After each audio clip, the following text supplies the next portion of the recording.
네, 안녕하세요. 오늘 큰 사건이 하나 있었죠. 진짜 커피와 찬우회와 얽힌 재미난 스토리. 제가 오늘 기분이 좋아서 이제 날씨가 많이 풀렸잖아요. 그래서 이제 기분 전환 좀 하려고 오랜만에 흰 바지를 꺼내서 입었는데 이제 형이랑 먹으러 커피를 제가 샀단 말이죠. 사서 이제 횡단보도를 버스 타러 가려고 이제 딱 건너는데 그 핸드폰 보고 앞을 안 보고 걸어가는 사람들 많잖아요. 그 사람이 저한테 돌진해 오는 거예요. 그래서 부딪혔어요. 그래서 커피가 흰 바지에 묻었네요. 그래서 지금 바지를 빠느라 담요를 덮고 네, 그렇습니다. 녹음에 참여하고 있고요. 네. 절묘하게 테이블로 지금 영상에 가려져 있는데 이 아래는 지금 파란색 담요로 덮여진 그렇습니다. 담요로 덮어진 네 그런 모습이 나는 이걸 왜 봐야 하는지. 그래서 기분이 되게 좋았는데 그것 때문에 기분이 조금 그래요 지금. 그래서 달래주려고 제가 커피를 제가 샀어요. 다시 한 잔. 우리가 그래서 커피 소비를 몇 배를 하는 건지. 진짜 오늘 완벽한 하루가 될 수 있었는데. 홍삼 먹고 갈래? 우리 거의 한 3주차 정도를 홍삼 먹고 시작하더라고. 그만 먹었으면 이제 많이 먹었어. 둘 다 힘들긴 한지. 저도 요즘 거의 한 3-4일 정도 거의 밤새듯이 편집을 하고 이러고 있으면서 고생하시네요. 이제 제 자신에게 열정 페이를 열심히 하고 있습니다. 네, 좋아요. 우리 지금 거의 한 3주차 정도의 회차가 밀려 있어요. 그러니까 세이브 편이죠. 밀린 게 아니라. 네네. 세이브 편이 있어서 형분하고요. 야, 찬우 씨 일주일 공연하고 오는 거 걱정 없이 다녀오셔도 되니까. 감사합니다. 이거는 아마 공연이 끝나고 나서 올라갈 것 같은데 제가 그 전에 인스타그램과 페이스북 커뮤니티 페이지를 이용해서 그 찬우 씨의 공연을 홍보를 하더라고요. 본인이 지금 약간 연습하는데 나름 좀 과정이 괜찮은가 봐요. 마음에 드는 느낌인 것 같더라고요. 네. 어제 이제 처음 이제 네. 이렇게 리딩이랑 음악의 인아웃을 잡았는데 생각보다 괜찮을 것 같아요. 생각보다 뭔가 그냥 그런 느낌이 있잖아요. 느낌적인 느낌이 이제 곡도 너무 잘 나왔고 이제 연출님이랑 작가분도 글씨를 너무 잘 써주셔서 계속 수정 작업이 아직 있긴 하지만 그럼에도 불구하고 뭔가 이제 배우들을 다 같이 무대 위에 서서 뭔가를 이렇게 처음 해봤는데 어제 나름 그림이 이쁘더라고요. 그게. 저도 다음 주 수요일에 예약을 해놨는데 공연 기대하면서 보러 가도록 좋습니다. 네, 그리고 오늘 회차로 이제 본격적으로 좀 들어가 보려고 하는데 네. 오늘은 심슨 회차 중에 하나를 가지고 왔어요. 심슨 시즌 25회 15회 차인데요. 이거 회차 제목은 월 오브 아트더라고요. 미술의 전쟁 이런 거겠죠. 미술의 전쟁 회차인데 개인적으로 그 심슨을 여기 라디오 출연하는 송다솜 양이라고 계세요. 그분이 작업할 때 심슨을 틀어놓는 버릇이 있으시거든요. 그래서 저도 추천을 받아서 좀 보다가 이 회차를 이제 추천을 받아서 또 봤었는데요. 네네.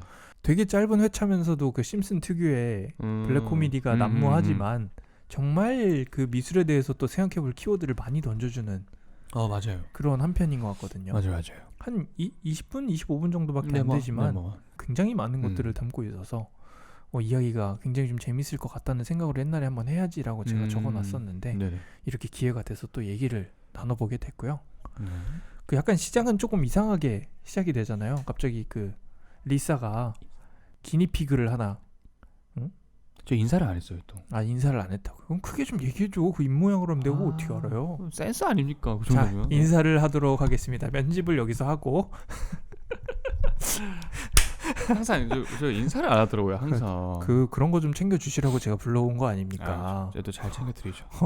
제가 메인이 아니고 그쪽이 메인인 거 아세요? 제가 메인이요? 저는 그냥 그래요? 옆에서 미술 얘기 떠드는 사람이고요. 제가 메인이었나요? 이게 개념미술과 이동준의 새로미술교식이 아니에요. 오케이, 알겠습니다. 부담을 느끼시고 인사하고 그래야 될 때 바로바로 얘기를 좀 해주시면. 알겠습니다. 자, 그럼 인사 깔끔하게 한번 하시고 인사해 주시죠. 네, 저는 배우 최찬우입니다. 안녕하세요. 저는 개념미술가 이동준입니다. 자, 오늘 이제 심슨에 대해서 이제 말을 해볼 텐데요. 어떠셨어요, 보고 나서? 이렇게 다시 들어가는 겁니까? 처음부터요? 네네. 그냥 편집점 항상 다시 편집 가고 자, 리사가 기니피그를 좋아요. 이렇게 들으면서. 네네. 리사가 기니피그를 키우게 되는데요. 저는 처음에 기니피그가 뭔지 몰랐어요. 기니피그? 네, 저는 너무 생소한 단어여가지고. 우리나라에서도 요즘에 꽤 인기가 있다고 하던데요. 그게 뭐예요? 그러니까 쥐예요? 강아지? 돼지인데. 돼지예요? 크게 커지지 않는 돼지 종류인 걸로 저는 알고 있거든요. 아, 종류가 돼지예요? 네. 돼지? 아닌가? 몰라요. 난 좀 몰라요. 좀 너무 생소해가지고. 근데 그러고 보니까 그 그림에서 보면은 돼지 모양이 아니었네, 애기가. 뭔가 지금 막 털도 거기 많고 막 그러니까. 여러 종류도 있어서 그게 혹시 그런 종류인가? 저는 처음에 쥐인 줄 알았어요. 약간 약간 뉴트, 그런가? 뉴트 이거 뭐죠? 뉴트리아 뉴트리아 같은. 뉴트리아는 근데 그거 그런 되게 느낌이 거대한 쥐 아니에요? 근데 이게 이빨만 이렇게 있고 생김새가 그거 토종종을 망치고 있다는 그래요? 외래종 그거 아닌가요 요즘에? 잘 몰라요. 자, 사과하세요. 아, 예, 죄송합니다. 빠른 사과. 오케이. 근데 요즘에 그 뉴트리아를 삭들이 뉴트리아를 너무 좋아해서 아, 사기요. 삭이 걔네를 다 제가 아는 잡아먹으면서 후배 중에 사기라는 애가 한 명 있거든요. 죄송합니다. 넘어갔다. 추적 60분 다음으로 오케이. 네네네. 좋아요. 편지. 네. 그래서 기니피그 그 돼지인지 쥐인지 모르겠는 네, 기니피그를 키우고 싶다고 하면서 리사 심슨이 회차를 시작을 하는데 저도 이거 오랜만에 봐가지고 갑자기 기니피그 이야기가 나오길래 뭐지 잘못 찾았나 이러면서 봤었는데 네. 굉장히 자연스럽게 이제 그림 쪽으로 그 연결이 저 되잖아요. 처음에 이제 제목이 이제 월드 와이트라고 했었을 때 왜 기니피가 좀 왜 나와서 기니피그가 나오나. 애완동물로 시작을 할까? 이제 사건의 이제 시발점은 그 기니피가 도망치다가 이제 벽을 뚫고 이제 액자를 뚫고 나오면서 그 어머니 이름이 뭐죠? 그 마지 심슨이죠. 마지 심슨. 네. 이제 마지가 너무 힘들어하다가 이제 심슨이 호머 심슨 맞네. 호머 심슨 맞습니다. 호머 심슨이 이제 그림 하나 이렇게 사장해가지고 네. 아, 그 뭐라 하죠? 바자회라고 하나요? 그 미국 특유의 그 자기네 집에 물건 남아 있는 거 집 앞에서 파는 그런 맞아요. 그 토이 스토리도 나오거든요. 네네 그런 거 하는 장면에서 이제 그림을 구매를 맞아요. 하잖아요. 그래서 $20에 그걸 사게 되는데 알고 보니까 이게 우연찮게 이제 틀을 떼게 되는데 이제 거기서 어떠한 서명이 등장을 하죠. 하면서 그거를 감정을 받게 됩니다. 감정을 받게 됐을 때 뭐 그때 8에서 10만 달러 정도 10만 달러가 나왔던 거 맞아요. 하다가 이제 경매를 하는데 그때부터 이제 누가 이 그림의 주인이냐가 이제 밝혀지면서 이렇게 흥미로운 이야기 끌고 가는 건데 근데 그 기니피그가 뚫어버린 그 그림이 그 심슨이 앉아 있는 그 소파 위에서 늘 이렇게 상징적으로 있는 그런 그림이거든요. 아, 그래요? 되게 그러니까 왜 이렇게 심슨이라고 가족 사진을 하나 찍는다 그러면은 그 네. 소파에 그 가족이 다 앉아 있고 그 머리맡에 그 배 그림이 하나 꼭 있는 게 약간 상징적인 그림이거든요. 오. 그거를 기니피그가 이렇게 뚫고 나와버리면서 그죠. 그게 망가진 거잖아요. 저는 근데 그것도 좀 웃겼어요. 어떻게 벽을 뚫고 나올까? 만화니까. 어떻게 벽을 뚫고 나올까? 나는 근데 옛날에 심슨에서 그런 장면 너무 재밌었어. 이렇게 하고 가면서 막 차가 가다가 갑자기 뒤집어져서 가요. 차가 뒤집어져. 차가 뒤집어져서 가니까 아니 어떻게 차가 뒤집어져서 갈 수 있어요? 그러니까 심슨이 어차피 만화 세상인데 물리가 뭐가 중요해 이러면서 오, 파괴자. 그래서 근데 이제 그런 것들이 있기 때문에 기니피그가 벽으로 올라가가지고 뚫는 것 자체가 좀 말이 안 되죠 사실. 어떻게 올라가고 어떻게 뚫어요 이것도. 영상 자체가 되게 너무 재밌는 너무 재밌어요. 그냥 자체가. 심슨이 약간 그런 정말 블랙 코미디적인 요소를 많이 넣는 걸로 유명한데 최근에 그 디즈니로 인수가 됐어요. 아, 진짜요? 그 심슨 제작사가 폭스인데 그 폭스죠, 네네네. 폭스인데 걔가 디즈니에 인수가 되면서 뭐 이렇게 관여를 하지 않겠다라는 말을 많이 했었거든요. 옛날에 심슨이 디즈니도 되게 많이 깠어요. 아, 그래요? 디즈니 가지고도 걔네 G 먼저 그려가지고 성공한 애들이잖아. 미키마우스 먼저 그려서 성공한 애들이라고 막 이런 식으로 되게 까기도 많이 했었는데 물론 그 인수를 하면서 그런 거에 대해서 제재를 하지 않겠다 이런 말을 많이 했었는데 그 이후로 되게 좀 심슨이 좀 유해졌어요. 그 인수된 이후 회차로 유해졌다는 평가가 좀 많거든요. 그런 스토리가 또 좀 있기는 한데 어쨌든 이제 다시 회차로 좀 돌아가서요. 어떻게 보면은 배 그림을 교체를 한 거잖아요. 배 그림이 조금 그 심슨 가족을 상징하는 그림 같은 건데 이렇게 창고 같은 거 파는 데에서 뭔가 하나 새로 사오는 걸로 교체한다는 걸로 이제 뭔가 어떻게 보면은 새로운 상징물을 만드는 것 같은 느낌이었잖아요. 네네, 맞아요. 그러니까 어떻게 보면 되게 가족적인 의미를 담고 있는 거였는데 얘가 그 서명이라는 거를 발견을 하고 10만 달러 이상의 가치를 가졌다는 거를 알게 되면서부터 이제 더 이상 그림적인 가치에 대해서 얘기하는 게 아니라 이제 정말 금전적인 가치만에 의해서 움직이는 모습이 보이는 게 저는 되게 재밌더라고요. 그러니까 그림이 뭐 어떻게 그려졌니 뭐 이런 거 얘기를 잘 안 하잖아요. 네네네. 이제 이거 뭐 10만 달러나 한다 그러니까 이거 주인을 찾아야 된다. 뭐 이거 팔아가지고 돈을 나눠야 된다. 말아야 된다. 이제 돈 얘기밖에 안 하더라고요. 맞아요. 그 전에는 그 우리가 TV 볼 때 머리맡에 이게 아트가 있다는 것만으로도 기분이 정말 좋았었어라는 이런 의미의 그림들이 있던 공간에 비싼 그림이 들어온다는 것만으로 그렇게 돈 얘기만 하게 된다라는 게 되게 웃겼었는데요. 근데 마지는 또 착해가지고 돈을 나눠줘야 되냐 말아야 되냐 이러고 있는 거고 심슨은 그걸 왜 나눠주냐. 그쵸. 되게 재밌게 표현됐더라고요. 친구 사이에 그걸 나눠줄 필요가 뭐가 있냐. 맞아요. 정말 진정한 친구라면 그런 걸 말해주지 않으면서 불화를 만들지 않는 게 정말 진정한 친구다 이러면서 한다는 게 정말 너무 좀 웃기게 되게 많이 표현이 됐었는데. 형은 그러면은 그런 상황일 때 어떻게 할 것 같아요? 그런 상황일 때 만약에 제가 저 그림을 잘 모르니까 미술 쪽에서 뭔가 이게 잡동사니가 저한테 어떻게 보면 잡동사니겠죠. 일반인이니까. 어디서 구해와가지고 그쵸, 어디서 형 줬는데, 이거 누가 줬는데 가질래? 이러면서 그렇죠. 제가 형한테 형 이거 그냥 뭐 집들이 할 형이 뭐 이사를 하거나 뭐 할 때 이거 써 그냥 해서 줬어요. 근데 알고 보니까 그게 막 뭐 어떤 되게 가치가 있는 물건이다. 일단 이게 고민이 되는 게 얼마냐에 따라 가격이 많이 다를 것 같은데 일단 바로 팔지 않습니다. 바로 안 팔아요? 바로 팔지 말아야죠. 왜요? 더 올라갈 거니까요. 야 역시 현명해요. 이래서 뭔가를 알고 있는 게 중요한 것 같습니다. 일단 더 올라갈 거기 때문에 내가 돈이 급하지 않은 이상 어느 정도 가지고 있어 주는 게. 그럼 n분의 1 할 생각이에요? 그 n분의 2 팔아야 된다면은 그래도 어느 정도 n분의 1은 해야겠죠. 솔직하게 말한다. 네, 그런 거는 좀 솔직하게 얘기를 해야죠. 그 그림에 대해서 모르게 되지도 않을 거고. 요즘 세상이 얼마나 좁은 세상입니까? n분의 1은 하는데 5대5는 조금 힘들지 않을까. 5대5 할 거야? 저요? 네. 전 제가 10이죠. 완전 장난 아니네 이거. 정말 제가 10이죠. 그러니까 내가 모르고 찬우야 너 이거 하나 가질래 했는데 그걸 이제 10을 먹으시겠다. 그럼요. 저 줬잖아요. 안 줬어요? 줬잖아요. 그게 이제 액수에 따라 달라지는 겁니까? 아니면은 뭐 X겠죠 사실. X겠죠. 어떻게 막 진짜 만약에 그게 막 억에 대한 가치가 있다면 어떻게 그걸 제가 바로 먹겠어요. 억 정도 하면은 딱 수수료만 떼드릴게요. 한 20% 정도는 나눠주지 않을까. 근데 되게 고민이 많이 될 것 같긴 해. 근데 사실 저렇게 말은 이렇게 하지. 되게 고민이 쉽네요. 많이 되지. 그렇죠.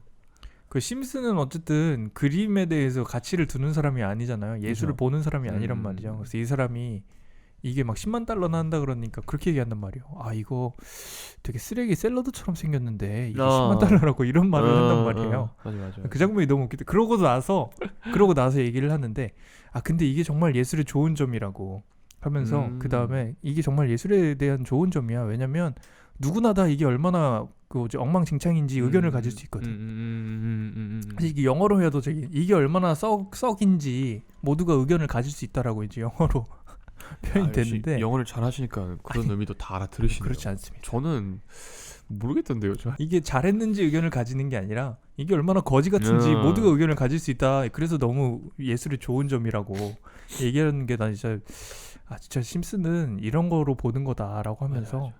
근데 어떻게 보면은 대부분 입체파 미술 막 이런 거 있잖아요. 피카소 그림이나 이런 거 보면서 와 정말 거지 같다라는 생각을 많이 하거든요. 그래요? 이게 예쁘지가 않잖아요. 일단 겉모습이 그렇죠. 뭔가 다 몽창 뭉개져 있고 뭔가가 있는 심지어 색감도 예쁘지 않단 말이에요. 네. 마티스나 이런 사람들 보면은 그림이 예쁘지만 이제 그 입체파나 막 정말 쪼개진 그림 그리는 이런 그 피카소 그림 같은 거 보면은 뭐 우는 여인이라고 그러고 그려놨는데 이게 우는 건지 얼굴이 맞아요. 어떻게 된 건지 막 그런 생각이 들 정도잖아요. 맞아요. 그러니까 사실 대부분 사람들이 좋은 의견을 가지지는 않을 때가 많단 말이죠. 그 최근 그 모더니즘 시기의 미술을 본 사람들은 달리나 이런 그림들은 흘러내리는 시계 같은 거는 재밌어 보이지만 사실 그게 이렇게 막 아름다워 보이는 느낌은 아니란 말이죠. 네네네. 그러니까 그런 거에 대해서 어떻게 보면은 정말 한마디로 간단하게 얘기한 거지 않을까. 그러니까 되게 솔직하게 얘기하는 거잖아요. 네 맞습니다. 약간 우리 앞에 있는 그림이 되게 비쌌을 때 비싸다는 걸 알고 있을 때 우리가 그런 말을 하기가 쉽지 않단 말이죠. 그렇죠. 맞아요. 근데 심슨은 그냥 거기다 대고 야 지금 얼마나 엉망진창인지 모두가 의견을 다 가질 수 있어서 참 좋은 거야 이러면서 얘기를 한다는 게 그 정말 그 미술의 허점을 딱 짚어버리는 거지 않을까라는 생각이 저도 조금 궁금한 게 했었거든요. 있는데 그 그림이 실제로 존재하는 그림이에요? 그거는 저도 잘 모르겠어요. 아마 아닐 것 같아. 저 그리고 또 영상에서 이렇게 재판에 들어가는 장면이 있잖아요. 갑자기 어떤 여사가 들어와가지고 그죠. 그림 원래 내 그 거다. 그림을 팔기 전에 주인이었던 그리고 저는 사람이 그게 또 되게 아이러니했던 게 어쨌든 이제 호머 심슨이 친구한테 그 그림을 샀잖아요.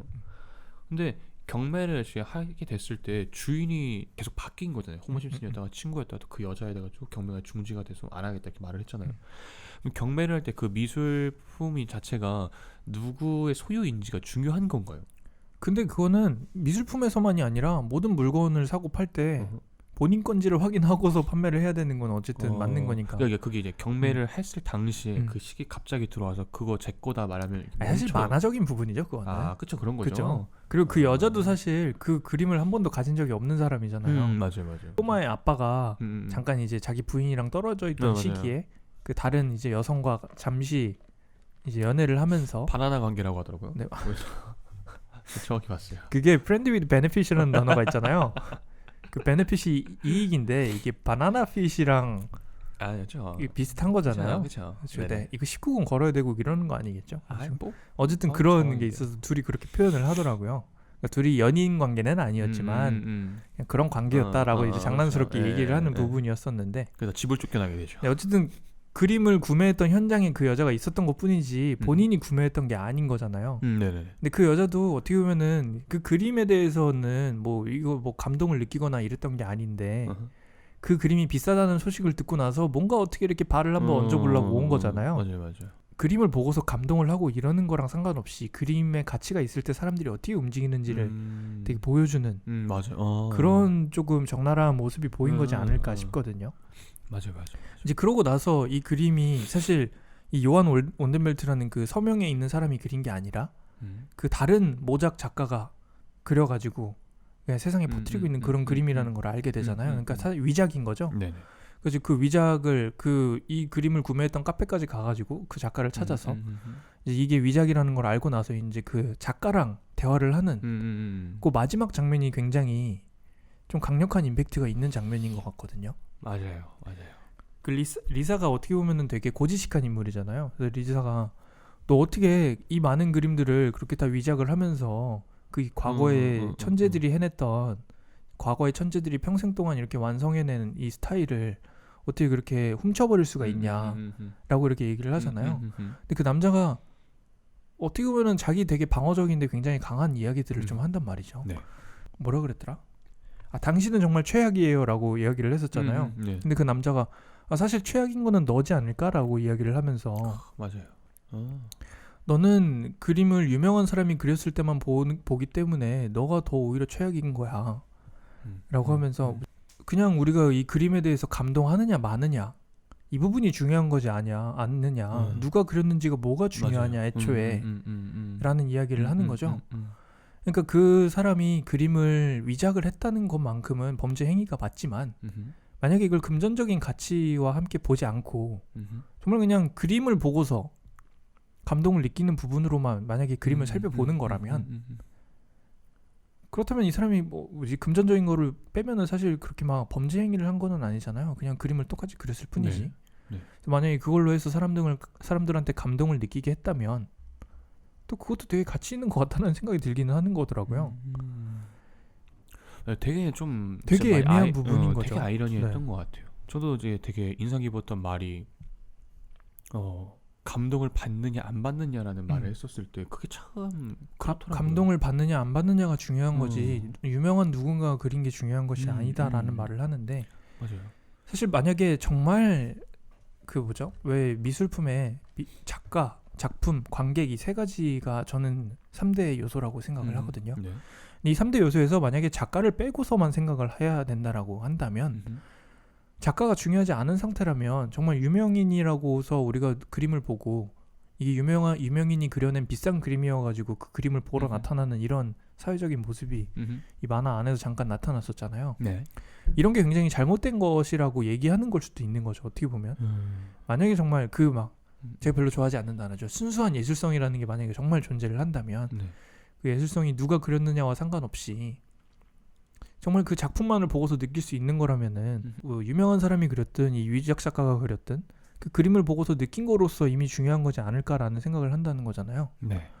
만약에 그림을 가지고 느끼게 할 수 있다라면은 유명한 이 사람이 그린 그 위작 작품으로도 충분히 느낄 수 있는 건 거잖아요. 약간 네네, 맞아요. 그 감정하는 사람조차도 헷갈리게 만들 정도라면 물론 현실에서는 좀 불가능한 일인데 약간 사고 실험을 이런 식으로 해보는 거겠죠. 네.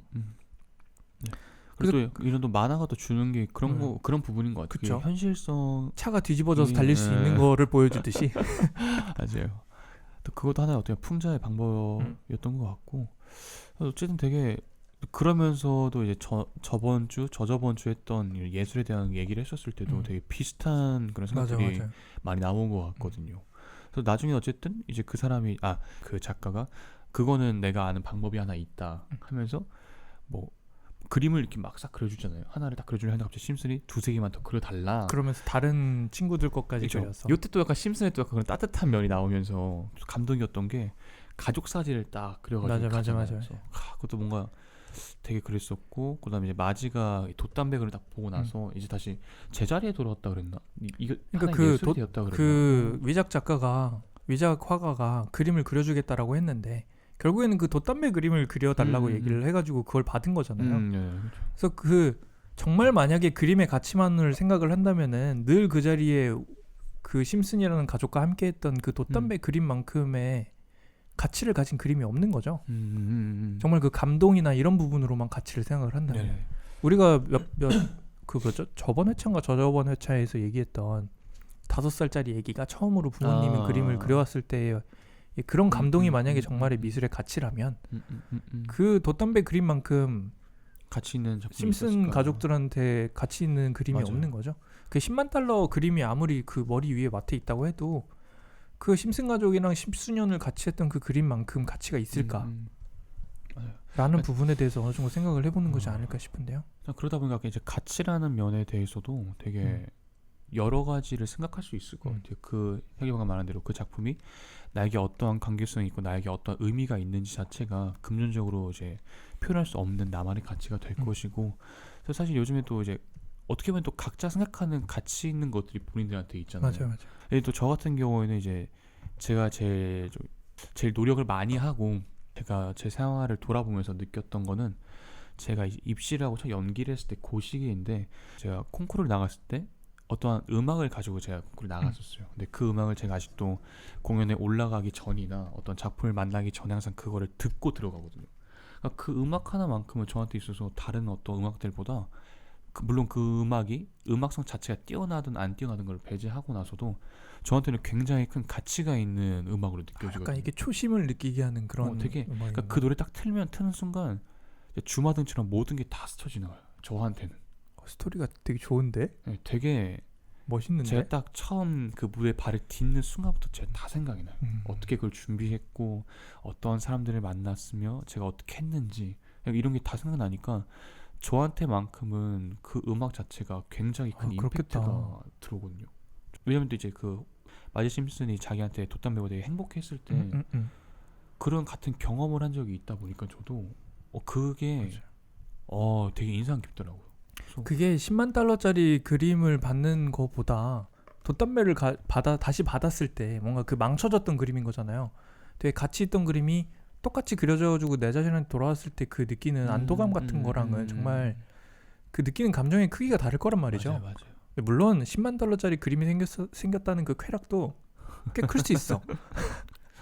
그지만 그 뭔가 그 감정적인 가치만을 생각을 한다면 그 돛담배 그림 같은 거를 다시 그러니까 내가 정말 소중히 생각했던 그림이 망쳐졌을 때 그걸 똑같이 다시 받았을 때 그 감정을 이기지는 못할 것 같거든요. 완전 다르죠. 그걸 어떻게 금액적인 걸로 환산이 가능할지. 그러니까. 참. 형은 뭐 그런 거 없어요? 작품이나 음악이나 어떤 사진이나. 사실 제가 되게 시니컬한 타입이에요. 그런 것 같아요. 저는 작품에 감정이 거의 하나도 안 들어있어요. 어떻게 그럴 수가 있죠? 그러니까 저는 약간 사람이 아니에요? 저는 근데 되게 뭐라 그러죠? 작품이 되게 시니컬해요. 그게 이게 시니컬하단 말을 어떻게 표현해야 될지 모르겠는데 일단 감정을 막 담아내고 이러는 스타일이 아니에요, 작품에. 그래서 저는 개념 미술가라고 하기도 하는 거거든요. 네. 그 제가 작품을 구상을 막 3-4개월 길게는 6개월까지 한다 그러잖아요. 네네. 저는 그거를 약간 감정적인 뭔가 이걸 담아내고 이런 게 아니라 약간 이론적으로 공부를 하면서 조금 작품을 만들어내는 그런 느낌이라고 해야 되나요? 그러니까 이게 좀 그 비유가 맞는지 모르겠는데 작품을 만들기 위해서 수학 공식을 완성하듯이 내가 이 작품을 만드는 이유에 대해서 확실하게 완성을 해놓는 그런 느낌이거든요. 그래서 감정이 사실 하나도 안 들어있어요, 나는 작품에. 그래서 저는 이렇게 그림을 그리려고 지금 이렇게 뒤에 이렇게 세팅을 해놨는데 사실 전 그림 그리는 거를 취미 미술이라고 해요. 제 본업은 개념 미술, 취미는 시각 미술 이렇게 얘기를 하거든요. 그래서 그림을 왜 이렇게 하냐면은 약간 그냥 정말 아무 생각 없이 그리기 때문에 저한테는 이게 작품이 아닌 거예요. 정말 그냥 재미로 그리는 거거든요. 그래서 저한테는 개인적으로 그 가치가 좀 다른 거라 감정을 이용하는 작품 자체가 좀 없는 것 같아요. 그럼 그냥 뭐 개인이 갖고 있는 소장품이나 그냥 되게 뭔가 추억이 깃든 뭐 그런 것도 없어요? 뭔가 이거는 남이 나한테 내가 이거 100만 원에 살게 해도 못 주는. 그런 것들은 꽤 있죠. 예를 들어 어떤 게 있어요? 저는 이제 개인적으로 카메라를 모으고 있는데요. 되게 오래된 카메라, 필름 카메라 같은 것도 많이 모으고. 그 폴라로이드 사진 같은 거를 근데 그런 건 되게 중요해요. 약간 하나밖에 안 남는 이런 폴라로이드 사진이나 이런 걸 되게 좋아해요. 그래도 폴라로이드 사진기도 한 5대 정도 종류별로 가지고 있거든요. 혹시 누구한테 선물 받은 게 있어요? 선물 받은 거? 네.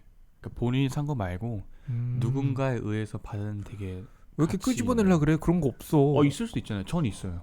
그래요? 저는 뭐냐면 제 첫 성인 됐을 때 어머니가 사준 시계. 그거는 누가 저한테 내가 그 100만 1000만 원도 저는 안 팔 것 같아요. 못 팔죠. 제가 좀 생각을 해봐야 될 것 같아. 나도 뭔가 하나 나와야 될 것 같은데. 그러니까 이런 것도 호머 심슨 그 얘기 중에 그런 반영이 된 거잖아요. 저는 물론 이게 저한테는 시계이지만 그들한테는 사진 액자였던 거고, 근데 앞서 이제 말했던 대로 이 가족들과 얼마나 많은 시간을 같이 썼던 나한테 있어 가치 있는 물건이냐. 맞아요. 그런 부분을 딱 얘기를 해주는 거죠. 제가 이런 부분을 분석을 많이 하는데 제 자신이 그런 걸 가진 게 없네요. 시니컬한 사람이야. 저 근데 좀 제가 생각보다 삶이 되게 시니컬한 편이긴 해요. 감정이 없어요, 그럼? 아니요, 감정은 되게 많죠. 제가 찬우를 얼마나 좋아하는데요. 얼마나 제가 아끼는 동생이고. 맞아. 저 이거 촬영 이제 다 납니다. 좀 너무 거짓말인 거 티났어? 너무 티난데? 시니컬하지 않은 이렇게 척하려고 시니컬할 수 그랬는데. 있나 이렇게. 제가 좀 근데 삶이 좀 시니컬한 편이긴 합니다. 그래요. 좀 막 물건의 의미 좀 잘 안 담고 좀 이렇게. 그러면 살면서 제일 가치 있었던 순간. 가치 있었던 순간이라. 가치 있었던 순간. 지금 이 순간순간이 다 가치가 있습니다. 이 세라미술 시간 접습니다. 잘 접어요 오늘. 이것도 좀 티 났어? 너무 이건 너무 보여주기식인데 제가 제일 싫어하는 거.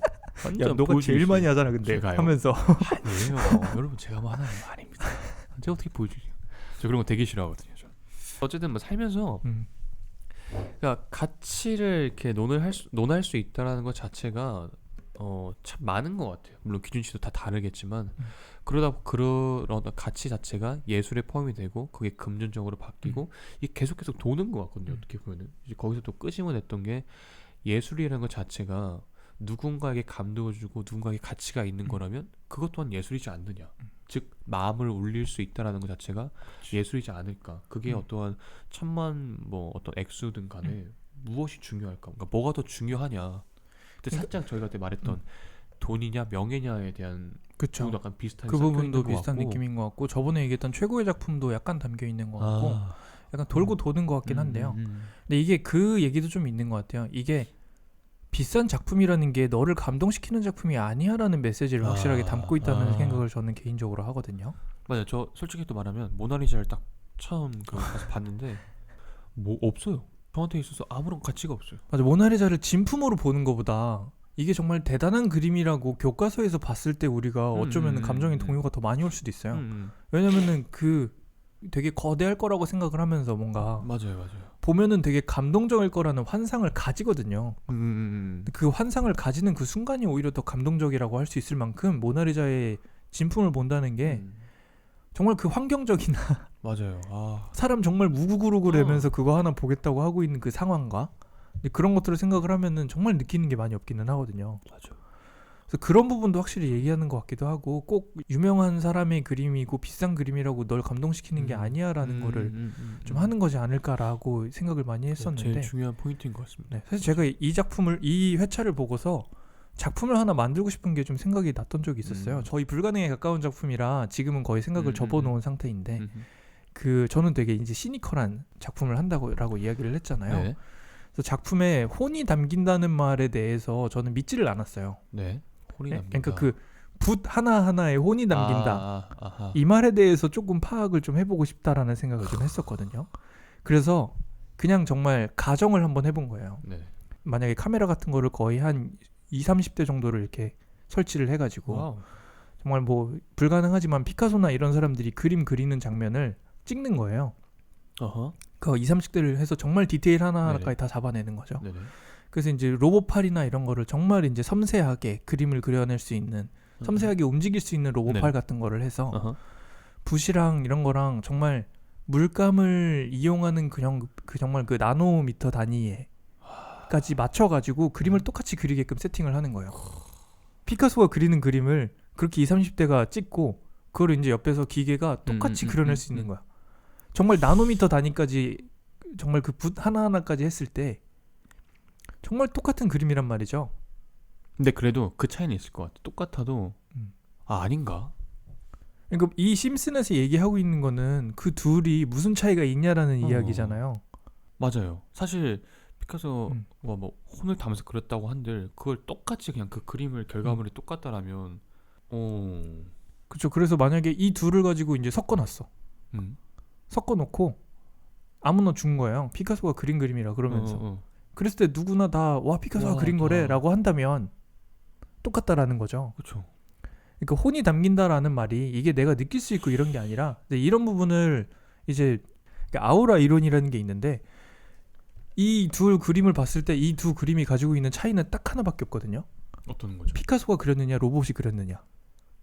아하. 이 차이밖에 없어요. 그림 자체는 붓터치나 이런 네네. 거는 아무리 똑같다고 해도 어쨌든 너가 그린 거랑 내가 그린 거는 다른 그림인 그렇죠, 거잖아. 다르죠. 그러니까 이런 식으로 로봇이랑 피카소가 그렸을 때 피카소가 그렸다는 사실 하나만 다른 거거든요. 네. 하나는 로봇이 그린 거고 그림이 아무리 똑같다고 해도 네. 그래서 이게 하나의 그림은 기계의 아우라를 가진 거고요. 네. 하나의 그림은 피카소의 아우라를 가진 거예요. 근데 이제 피카소의 아우라를 가질 수 있는 방법이 뭐냐면은 피카소가 그 그림을 그리고 있었다는 그 시간과 그 그리고 있었던 그 공간이라는 거에서 이 가져오는 느낌인 거거든요. 네네. 그러니까 이걸 섞어버리면 그게 이제 사라져 버리는 거지만 이거를 섞지 않고 아무리 둘 다 서명을 피카소라고 했다고 해도 피카소가 피카소라고 서명을 했느냐 로봇팔이 피카소라고 가짜로 서명을 했느냐 그러니까 진짜 서명과 가짜 서명이 바뀌는 거거든요. 그러니까 이게 근데 이거의 차이는 금전적인 가치밖에 안 된다는 거죠. 그러니까 정말 보는 거의 차이가 거기서 나타날 수 있을까에 대해서 생각을 해봐야 되는 거죠. 맞네요. 맞는 말인 것 같아요. 그러니까 정말 우리는 감상하는 사람들이잖아요. 네네. 그러니까 감상하는 사람들이 이게 정말 피카소가 그렸든 안 그렸든 피카소랑 똑같은 방법으로 그려가지고 우리 앞에 있는 거라면 전혀 문제가 없는 거지 않을까. 다만 금전적인 가치로는 피카소가 그린 게 더 높을 수밖에 없겠죠. 그렇죠. 참. 그래서 미술이 되게 제가 자꾸 허황됐다라고 이렇게 시니컬하게 이야기를 하잖아요. 저는 이런 부분 때문에 허황됐다라는 거의 의미가 어떻게 보면 금전적인 가치로 이걸 판단하려고 하는 그 모습들이 어떻게 보면 굉장히 허황된 모습일 수 있다라고 생각을 하는 것 같거든요. 참. 그래서 왜 막 어린아이가 그린 그림, 현대 미술, 현대 화가, 추상 화가들이 그린 그림 해가지고 섞어 놓잖아요. 분간이 안 가거든요. 그거는 공부를 많이 한 사람도 분간을 못해요, 사실. 아, 그래요? 그럼요. 애기가 이렇게 뿌린 거랑 현대화가 이렇게 끓인 거랑 다를 수가 없죠. 그렇죠. 맞아요. 그러네요. 근데 그 둘의 차이는 현대 화가가 그 그림을 그리기 위해서 십수년 동안 미술 공부를 했느냐의 차이가 있는 거거든요. 애기가 그렸다는 거 그냥 애기가 그렸다는 것 뿐인 거고. 그래서 이 차이가 있는 것 뿐이에요. 그래서 이게 금전적인 가치로 보면 또 차이가 있잖아요. 네. 근데 과연 관람적인 가치에서 이게 차이가 있을까라는 거죠. 머리가 아파지는 그런 질문들이죠. 네. 그래서 이게 미술을 하면서 저는 시니컬해지는 것 같아요. 좀 더 이렇게 객관성을 두기 위해서. 약간 그런 것 같기도 하고 이게 객관적으로 생각하면 이래가지고 시니컬해지는 거지 않을까 싶기도 하고 그래서 약간 그런 거지 않을까. 근데 진짜 되게 생각을 조금 되게 딥하게 하게 되는 것 같아요. 진짜. 조금 다르게 하면 연기는 늘 너가 하는 거잖아. 내가 만약에 극장에 가가지고 너 연기를 보는 거랑 비디오 카메라랑 찍은 거랑은 굉장히 다른 거란 말이야. 어떤 차이가 있다는 거죠? 그러니까 너가 연기를 하는 거를 내가 그 공간에서 이렇게 보는 직접 거랑 보는 그냥 거랑. 내가 이렇게 니꺼 연기를 한 거를 영상으로 이렇게 보고 있는 거랑은 느낌이 너무 다르잖아. 그죠. 그러니까 어떻게 보면 그림처럼 카피가 좀 힘들단 말이야. 그죠. 너를 정말 인간 복제를 하고 이러지 않는 이상. 그렇죠. 그래서 연기나 이런 부분에서는 그런 게 차이가 있는데 으흠. 시각예술이라는 곳에서는 특히 조각이나 이런 거는 거의 뭐 똑같으니까 정말 뭐, 섬세하게 할 수 있는 건데 문제는 500년 전에 만들어진 거는 500년이라는 시간의 그 아우라가 담겨 있다는 거지. 그런 차이로 인해서 가치가 달라지고 그거를 시간의 환상이라고 그러거든요. 그 시간이 만들어주는 환상에 의해서 우리가 이 작품을 더 하게 느낄 수도 있는 거거든요. 그런 작품이 혹시 있어요? 옛날 그 정말 오래전에 정점을 찍었다는 헬레니즘 시기가 거의 기원전 400년대 이때 400년 아니죠 200년대 이때쯤이거든요. 네네. 갑자기 기억이 잘 안 나는데 네 그때쯤이거든요. 음흠. 그래서 그때쯤 막 라오콩 군상이라 그래가지고 바티칸 대성당인가? 바티칸 대성당 맞을 거 아니야 그거 아니요. 바티칸 대성당에 진품이 있고요. 그리고 네. 그거를 또 로마 시대에 복제를 하고 막 이래요. 오. 르네상스에도 복제를 하고 어허. 막 이런 걸 보면은 그 기원전 몇백 년의 정점을 찍어가지고 그거를 남은 2000년 동안 할 일을 없게 만들었다는 이런 거에서 저는 되게 대단하다 싶은 느낌을 받기는 하는 거죠. 근데 저는 막 그 미술품을 보거나 이러면서 눈물을 흘리고 이런 타입은 아니에요. 그냥 딱 보면서 그냥 약간 분석을 하는 타입이죠. 조금 어떤 분석이 뭐 아까 막 붓을 이렇게 했고 아니요 그런 것도 안 보죠. 저는 그림 그리는 애도 아니어서. 그럼 어떤 그러니까 이게 정말 이렇게 오래된 그림이고 이 시대에 이런 스토리를 가지고 있다 약간 이런 거. 그런 거보다 저는 막 그림 하나를 보고 이렇게 재밌어하는 거보다 왜 그 르네상스 거장 중에 보티첼리라는 사람이 한 명 있어요. 그 보티첼리라 그래가지고 되게 환상적인 그림을 많이 그렸던 사람인데 네. 이 사람이 말년에 그 르네상스라고 하면은 종교의 힘이 많이 약해지면서 이제 그 그리스 로마 신화나 이런 이야기들의 이 약간 가치를 두면서 좀 그림이 많이 환상적으로 변하고 네. 좀 그런 시기가 르네상스인 거잖아요. 네네. 근데 그런 시기가 이제 조금 위태위태해지기 시작을 하면서 다시 종교의 힘이 좋아지는 시대가 오거든요. 그 르네상스 후기쯤에. 네. 그러니까 뭐 많지는 않지만 네네. 길지도 않고 힘이 그렇지는 않지만 이 사람이 그래서 그 도미니크 수도회라 그래가지고 되게 극단적인 수도회가 있었어요. 그러니까 그 미술품이나 이런 게 다 이제 중세 시대로 돌아가야 된다라는 네네. 생각을 가지면서 그 사람한테 가마가 돼가지고 도미니크 수도회에 있는 수도사한테 가마가 돼서 그림이 정말 어두워지고 정말 종교적으로 변하거든요. 아하. 그 잠깐 동안.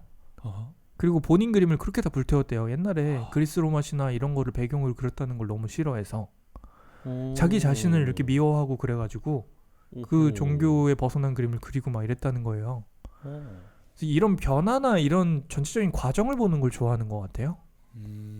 조금 더 그 그림 하나하나에 담겨 있는 스토리를 보고 이러는 그거를 도상학이라 그러거든요. 네네. 그림에 읽어낸다라는 거를 도상학이라 그러는데 그런 거를 그렇게 좋아하진 않아요. 역시 시니컬한 사람은 좀 다르군요. 근데 시니컬한 거랑은 연관이 있는 것 같지는 않고요. 그러니까 그런 쪽에 관심이 있다 보니까 그런 거를 많이 이렇게 보게 되고 그러는 거지. 근데 막 작품 하나 보고 눈물 흘려보고 이런 적은 없기는 해요. 저랑은 진짜 완전 정말. 네, 저는 되게 다른 스타일이긴 해요. 저는 딱 별에는 밤인가요? 그걸 딱 봤는데 방고 좀 사실 약간 이렇게 되게 그림이 그려졌거든요. 제 머릿속으로 되게 그냥 그림을 딱 봤을 때 그 그림이 그려졌을 때 그 주변이라고 하죠. 그러니까 되게 상상이 딱 돼가지고 저 이 밤에 저 달과 이런 그때 그런 온도와 공기와 이런 게 그냥 상상을 하는 거죠, 약간. 가가지고 되게 막 와 진짜 되게 그랬겠다 생각이 들었는데 이런 걸 아예 안 한다라는 거잖아요. 저는 이제 그 그림을 보고서 이제 방고가 정신적으로 좀 힘든 분이셨잖아요. 네.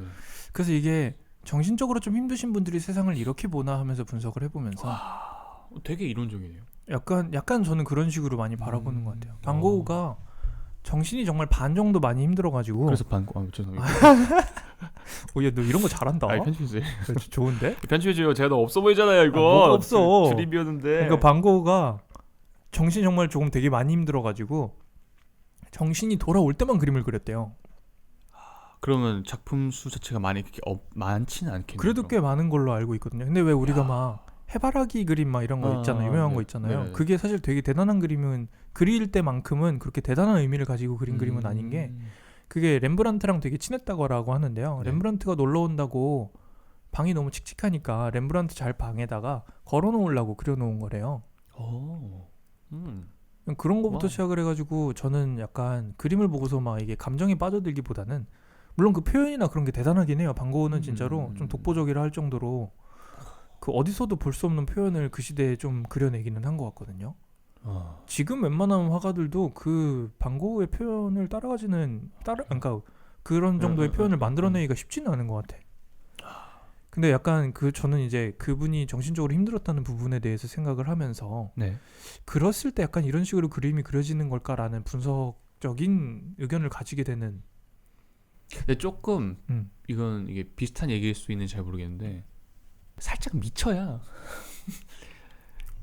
왜냐면 이제 항상 이제 저희들은 이게 자의식이라는 게 있잖아요. 본인을 좀 막는. 저 같은 경우도 뭔가를 표현을 해야 되는 상황인 건데 그쵸. 자꾸 주변 시선 신경 쓰고 뭔가 나를 억압하고 되게 잘 못한다는 말이죠. 약간 미술자가 살짝 말 들었을 때 배우들도 아닌 분들도 계시겠지만 그래서 약간 그럴 때 있어요. 저희들끼리 연습을 할 때 너무 이렇게 답답하고 막 압박감 심하고 막막하니까 소주를 마셔요.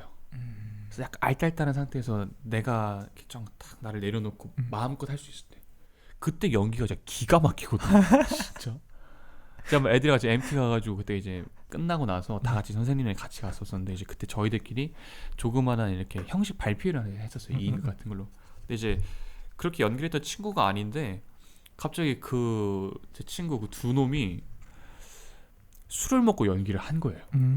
근데 너무 재밌는 거 있죠. 한 번도 본 적이 없는 그 아이의 호흡과 이런 이 나오니까 그래서 다들 깜짝 놀랐어요. 야, 너 저렇게 했으면 대학 갔다. 너 이렇게 했으면 대학 갔다. 이게 내가 또 시니컬한 건지 모르겠는데 그 연습이 되게 많이 필요한 것 같아. 이게 술 먹고 잘하는 것도.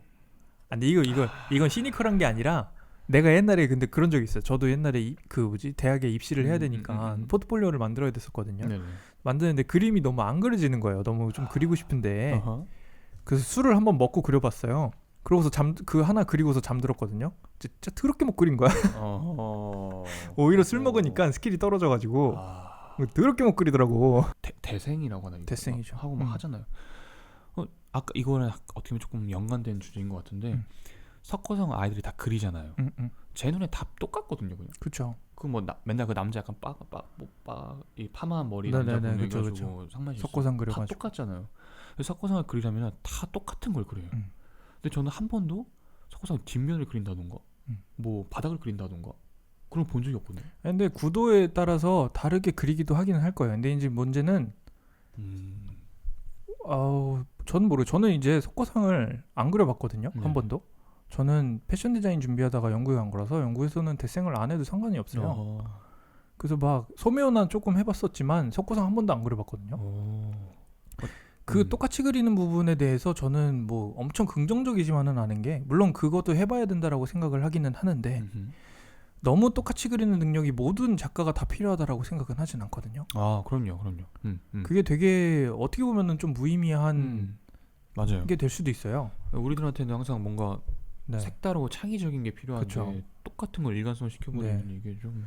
제가 지금도 영국으로 대학을 가는 포트폴리오 과외를 하고 있어요. 하고 있는데 사실 그런 그림을 안 배우고 온 학생을 가르치기가 더 편해요. 그러니까 그 고정관념을 일단 깨주고 시작을 해야 되거든요. 입시의 폐해 중에 하나. 어떻게 보면은 근데 그거를 나쁘다고 생각을 안 하는 게 영국에서도 대생을 보는 학교가 있고 안 보는 학교가 따로 있어요. 근데 문제는 국내 입시 갑자기 입시가 왜 나왔는지 모르겠는데 국내 입시의 문제는 보는 학교만 있다라는 거. 안 보고서 판단을 할 수 있는 학교가 있어야 되는데 네네. 근데 그래서 어떤 학교는 성적으로만 본다고 얘기를 하더라고요. 오. 근데 이게 시각적인 거를 다루는 능력이랑 물론 요즘에 미술 추세가 공부도 잘하기는 해야 돼요. 아는 게 많아야 되긴 하거든요. 네네. 미술을 잘하려면. 네. 근데 문제는 시각적인 거를 전혀 다루는 능력이 없는 학생이 아는 것만 많다고 해서 잘할 수 있는 미술이 좀 힘들긴 하거든요. 좀 복합적으로 잘해야 되는 시대가 오기는 하고 있어요. 근데 사실 똑같이 그리는 거는 웬만하면 사진으로 찍으면 되거든요. 네네. 그래서 굳이 똑같이 그리는 거를 엄청 열심히 연습할 필요가 없는 건데 문제는 그거를 대부분 하는 이런 분위기 때문에 기본적으로 그걸 다 하고 시작한단 말이죠. 근데 어느 정도 그거를 많이 하고 특히 수채화 쪽으로 그걸 많이 하잖아요. 네네. 그럼 그 스타일 깨기가 진짜 힘들어요.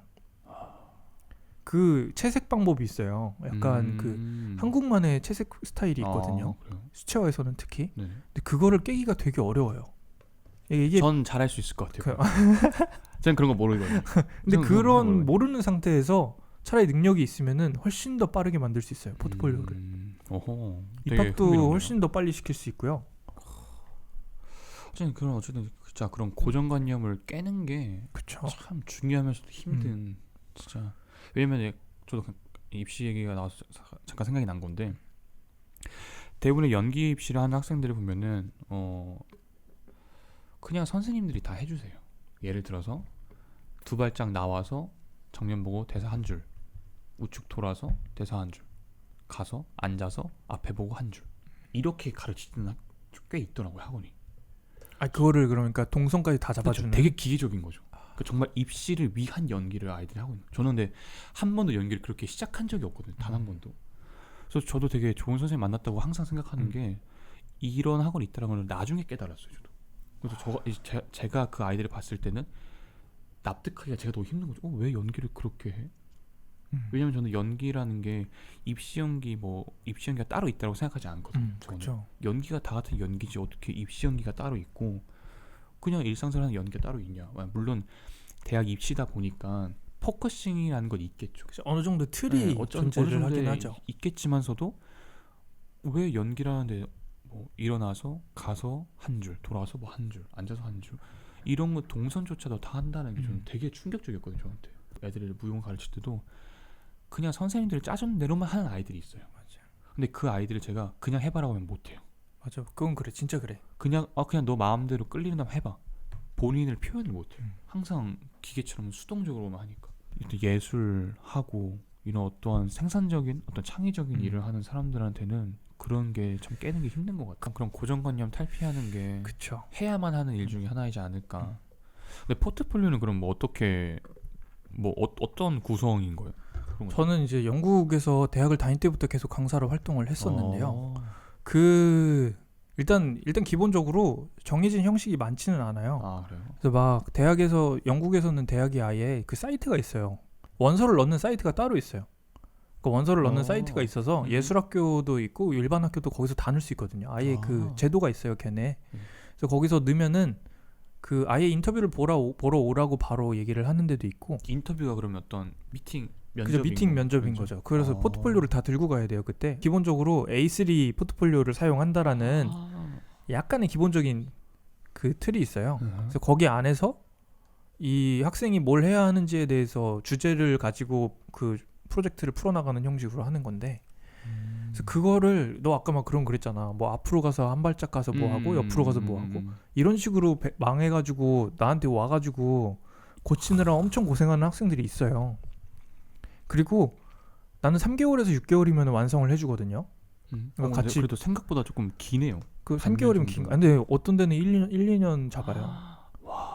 그러니까 그렇게 안 해도 되는데 그렇게 시키는 데가 많아요. 그래서 이제 그런 데서 하다가 이제 학생들이 좀 많이 하고 나면 의문을 가지고 와요. 뭔가 의문을 가져요. 이게 맞나? 의문을 가지고서 저한테 상담을 와요. 저는 상담을 와서 근데 저는 이제 다른 학원이니까 나쁘게 말을 하면 안 되잖아요. 어쨌든 그죠. 이게 뭔가 정해진 틀이 딱 있는 게 아니기 때문에 이게 뭔가 1 더하기 1은 2가 이게 아닌 거잖아요. 그죠, 그런 거. 그래서 그분은 그분만의 답을 가지고 이제 가리킨 거고 이런 건데 저도 이제 제 경험상 맞다고 싶은 부분들을 얘기를 해서 저는 이런 식으로 해서 이렇게 붙여드립니다라는 식으로 도와드립니다라는 거 얘기를 하거든요. 이제 그렇게 해서 저한테 이제 오시는 학생분들이 계시기는 해요. 이제 의문을 가진 부분들을 제가 어느 정도 충족을 시켜드리나 봐요. 되게 다른 스타일이 좀 달라서 그런 거겠죠, 어떻게 보면. 근데 그쪽에서는 또 그쪽 스타일이 맞으셔가지고 그쪽에서 계속 하시는 분들도 계시겠지만 저는 절대 이제 학생 포트폴리오를 건들질 않거든요. 저는 이렇게 구성만 잡아줘요. 그러니까 페이지 구성을 잡아주지 그림을 건들거나 이러면은 사실 안 돼요. 그렇게 하면은 대학 가서도 누가 필요하거든요. 그러니까 혼자서 계속 해나가려면은 옆에서 프로젝트를 그러니까 다음 생각을 어떤 걸 해야 되는지에 대해서 이렇게 좀 끌어줘야 되는 거지. 이게 당장 뭘 그려줘야 되고 생각하는 게 아니거든요. 사실 포트폴리오라는 게. 좀 그렇다 보니까. 그래서 방금 그 얘기하는데 되게 나도 뭔가 공감을. 맞아요. 되게 옆으로 돌고 이런다는 게. 저는.